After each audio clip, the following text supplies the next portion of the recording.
Youth Congress സംസ്ഥാന അധ്യക്ഷ സ്ഥാനമാണ് നിലവിൽ രാജിവെച്ചിരിക്കുന്നത്. അപ്പോൾ അവിടെ ഒരു ഒഴിവ് തുടരുകയാണ്. അപ്പോൾ പകരം ആര് എന്ന് തീരുമാനിക്കുന്നതിലും ഇപ്പോൾ തർക്കം തുടരുകയാണെന്നാണ് മനസ്സിലാക്കുന്നത്. നിലവിലെ ഭാരവാഹികളല്ലാതെ പുറത്തുനിന്ന് ഒരാളെയും പരിഗണിക്കരുത് എന്നാണ് ഒരു വിഭാഗത്തിന്റെ ആവശ്യം. ഭാരവാഹി അല്ലാത്തയാളെ പരിഗണിച്ചാൽ രാജിഭീഷണി മുഴക്കാനാണ് അബിൻ പക്ഷത്തിന്റെ നീക്കം.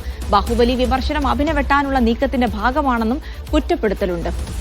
സാജു തുടരുന്നുണ്ട്. സാജു, ഇനിയിപ്പോൾ യൂത്ത് കോൺഗ്രസ് അധ്യക്ഷൻ ആര് എന്നുള്ള ചോദ്യമാണ്. അതിനുള്ള ചരട് വരികളൊക്കെ പിന്നാമ്പുറം നീക്കങ്ങളൊക്കെ വളരെ ശക്തമായി തന്നെ തുടരുന്നുണ്ട്. പക്ഷേ പല ഘടകങ്ങൾ കൂടി പരിഗണിച്ചായിരിക്കും ആ തീരുമാനത്തിലേക്ക് എത്തുക. നിലവിൽ എന്തൊക്കെ നടക്കുന്നു കോൺഗ്രസ്?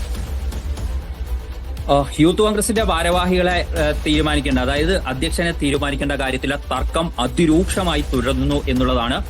അതിന്റെ പാരമ്യത്തിലാണ് എന്ന് പറയേണ്ടിയിരിക്കുന്നു. നിലവിലെ സംസ്ഥാന ഉപാധ്യക്ഷനായ അബിൻ വർക്കിക്ക് വേണ്ടി വലിയ രീതിയിലുള്ള ക്യാമ്പയിൻ നടക്കുകയാണ്. അതായത് നേരത്തെ ബിനു ചുള്ളിയിലടക്കമുള്ള ദേശീയ സെക്രട്ടറി ബിനു ചുള്ളിയിലടക്കമുള്ളവരെ സംസ്ഥാന അധ്യക്ഷ സ്ഥാനത്തേക്ക് പരിഗണിക്കുമ്പോൾ അതിനെ വെട്ടാനായി അബിൻ വർക്കിയെ പിന്തുണയ്ക്കുന്നവർ മറ്റൊരു നീക്കവും നടത്തുകയാണ്. അതായത് ഇപ്പോഴത്തെ ഭാരവാഹികൾ എല്ലാവരും തന്നെ തിരഞ്ഞെടുപ്പിലൂടെ മത്സരിച്ചു വന്നതാണ്. അങ്ങനെ തിരഞ്ഞെടുപ്പിലൂടെ മത്സരിക്കാത്ത ഒരാളെയും സംസ്ഥാന അധ്യക്ഷനാക്കി കൊണ്ടുവരരുത്, അങ്ങനെ വന്നാൽ തങ്ങൾക്ക് രാജിവെക്കേണ്ടി വരും എന്ന അങ്ങനെ ഒരു രാജിഭീഷണി മുഴക്കുന്നതിനെ കുറിച്ചുള്ള ആലോചനയാണ് അബിൻ വർക്കിയെ പിന്തുണയ്ക്കുന്നവർ നടത്തുന്നത്. ഏതാണ്ട് 40ഓളം കത്തുകൾ ഇന്നലെ തന്നെ ദേശീയ നേതൃത്വത്തിന് ഇത് സംബന്ധിച്ച് ലഭിക്കുകയും ചെയ്തിട്ടുണ്ട്.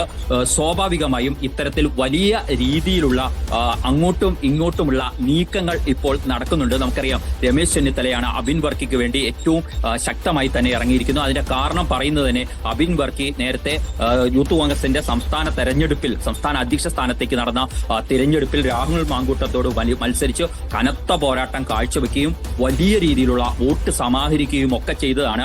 അതിനുകൊണ്ട് തന്നെ അബിൻ വർക്കിയെ മറ്റ് സാമുദായിക പരിഗണനകളുടെ പേരിലൊന്നും മാറ്റി നിർത്തരുത് എന്ന ആവശ്യമായിരുന്നു അദ്ദേഹം മുന്നോട്ട് വെച്ചത്. അതിനിടയിലായിരുന്നു ഇന്നലെ യൂത്ത് കോൺഗ്രസിന്റെ സംസ്ഥാന കമ്മിറ്റി ഗ്രൂപ്പിൽ പിന്നിൽ നിന്ന് കുത്തിയവനാണ് അബിൻ വർക്കി എന്ന രീതിയിലുള്ള പോസ്റ്ററുകൾ കൊണ്ടുവന്ന് കട്ടപ്പയായൊക്കെ ഉള്ള വിമർശനം ഉന്നയിക്കുകയൊക്കെ ചെയ്ത് അത് തന്നെ വെട്ടാനുള്ള നീക്കത്തിന്റെ ഭാഗമാണ് എന്നാണ് അബിൻ വർക്കിയും അദ്ദേഹത്തെ പിന്തുണയ്ക്കുന്നവരും ഒക്കെ പറയുന്നത്. പക്ഷേ ഈ പോരിന് യാതൊരു വിധത്തിലുള്ള അയവും ഇല്ല എന്നുള്ളതാണ്.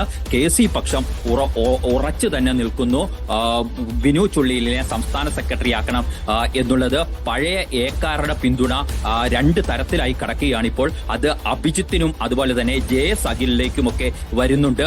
അപ്പോൾ KM അഭിജിത്തിനൊപ്പം MK രാഘവന്റെ പിന്തുണയാണ് ഉള്ളത്. എന്നാൽ KM അഭിജിത്തിനോട് കോഴിക്കോടുള്ള KC പക്ഷത്തു നിന്നും അതിശക്തമായ എതിർപ്പുണ്ട് ആ നേതാക്കൾക്ക്.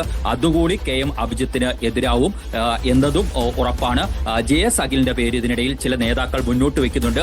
അപ്പോൾ പോലും നിലനിൽക്കുന്ന പ്രശ്നം എന്ന് പറയുന്നത് അബിൻ വർക്കിയെ പിന്തുണയ്ക്കുന്നവർ ഉന്നയിക്കുന്ന ഈ വാദം വളരെ പ്രധാനപ്പെട്ടതായി മാറാനുള്ള സാധ്യതയുണ്ട്.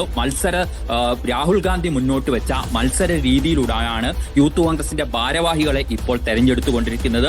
ഇപ്പോൾ ഒരു പ്രത്യേക സാഹചര്യത്തിൽ അശ്ലീല സന്ദേശ വിവാദവുമായി ബന്ധപ്പെട്ട് രാഹുൽ മാങ്കൂട്ടത്തിന് മാറി നിൽക്കേണ്ടി വരുമ്പോൾ ഇപ്പോൾ മത്സരിച്ച് ജയിച്ചു വന്നവരിൽ നിന്ന് തന്നെ അധ്യക്ഷൻ വേണമെന്നാണ് അബിൻ വർക്കിയെ പിന്തുണയ്ക്കുന്നവരുടെ വാദം.